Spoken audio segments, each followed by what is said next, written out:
জানলাম যে বাংলাদেশের দুর্নীতি দমন কমিশনের চেয়ারম্যান তিনি বলেছেন যে টিউলিপকে আসলে পলাতক হিসেবে দেখানো হবে, যেহেতু তাকে আদালতে রায় হওয়ার পরও তার কোনো হাজিরা বা ওই সংক্রান্ত তার কোনো প্রেজেন্স নাই। তো টিউলিপ আপনি নিশ্চয়ই জানেন যে তিনি একটি ব্রিটেনের মন্ত্রী এবং ওইখানকার পাসপোর্টধারী, তার কোনো বাংলাদেশি পাসপোর্টও নেই আমাদের জানা মতে। তারপরেও তিনি বাংলাদেশের তার খালা এবং মা শেখ হাসিনা এবং শেখ রেহানার নাম ভাঙিয়ে তিনি দুর্নীতি করেছেন বিপুল পরিমাণে, এবং সেই দুর্নীতির দায়ে এখন ব্রিটিশ পার্লামেন্ট মন্ত্রিত্ব চলে গিয়েছে এবং এখন তার বাংলাদেশের আদালতেও তার সাজা হবে বা হচ্ছে, এই ধরনের একটা বিষয়। আপনি একটু কি বলবেন যে বাংলাদেশে বিদেশি বিনিয়োগকারীরা এদেশে আসলো, বিনিয়োগ করলো, এখানে অর্থনীতি ফুলে ফেপে উঠলো, আবার এইখান থেকে কিছু লোক এই সুবিধাটা নিয়ে টাকা লুট করে পাচার করলো। এই যে সংস্কৃতিটা তৈরি করেছিল শেখ হাসিনার সরকার, আগামীতে কি এই ধরনের সংস্কৃতি যদি থাকে তাহলে কি আমরা আগাতে পারবো? অবশ্যই না। এই জিনিসটার আসলে বিদেশে ন্যায় বিচারের প্রতি কিন্তু মানুষের একটা বিশ্বাস থাকতে হয়। ইন প্রিন্সিপাল তারা বিশ্বাস করে যে একটা বিচার থাকতে হবে। তো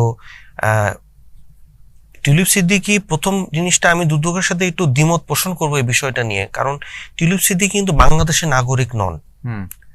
তিনি দ্বৈত নাগরিক, আদালতে আসবেন না, উনি ব্রিটিশ নাগরিক। তার উপর হচ্ছে ব্রিটিশ একজন এমপি, মন্ত্রিত্বটা বাদ দিলাম। আপনি যদি আক্ষরিক অর্থে দেখেন যে তার রেসিডেন্স হচ্ছে সেখানে লন্ডনে, রাইট? তো সে যে ক্রাইমটা করেছে সেটা তো লন্ডনে বসে। আমাদেরকে এই যুদ্ধটা লন্ডনের ময়দানে নিয়ে করতে হবে। আপনি যদি রেজাল্ট চান, আপনি ব্রিটিশ নাগরিক, আপনি ইংল্যান্ডে গিয়ে বাংলাদেশ রাষ্ট্র, গভর্নমেন্ট অফ বাংলাদেশ, ব্রিটিশ কোর্টে, আপনার যে কোনো দেশে অনেক বিষয় নিয়ে সংশয় সন্দেহ থাকতে পারে, আপনি ব্রিটিশ কোর্ট নিয়ে সন্দেহ করতে পারবেন না। ব্রিটিশ কোর্ট তাদের রাজাদেরকেও প্রসিকিউশন করতে পারে। They are very fair in that, right?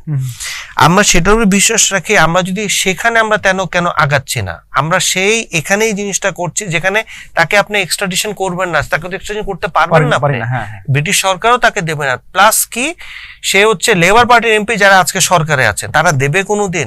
যুক্তির কথায় আসেন, তারা দেবে? কোনোদিন দেবে না। মানে যুদ্ধটা আসলে যুদ্ধের মাঠে করতে হবে। ওদের আদালতে বলেন, তোমার দেশে বসে এই ভদ্র মহিলা লন্ডারিং করেছেন এবং তার পরিবারের সাথে সে তার এই কিছু দল নিয়ে অনৈতিকভাবে, বেআইনিভাবে, যেটা ইংল্যান্ডের আইনের বিরোধী, সেটা হচ্ছে বিদেশি কোনো রাজনৈতিক দলে নিজেদের রাজনৈতিক অঙ্গনে জড়ানো।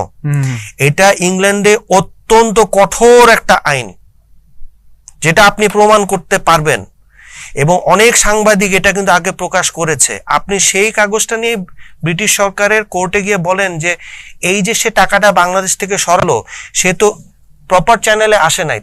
আমাদের দেশে আইন আছে যে আপনি বেআইনি টাকা ঢুকাতে পারবেন না, ইংল্যান্ডে তো আরো আছে। তো তাকে আপনি প্রশ্ন করেন না যে সে এই বেআইনি টাকাটা যে সে এটার সাথে জড়িত, তোমরা এখন কি ব্যবস্থা নিবা, তোমরা কি দেবা? আপনি তাকে তার আদালতে দেন, তার আদালতে দেন। এই ক্ষেত্রে আমারও যে প্রসঙ্গে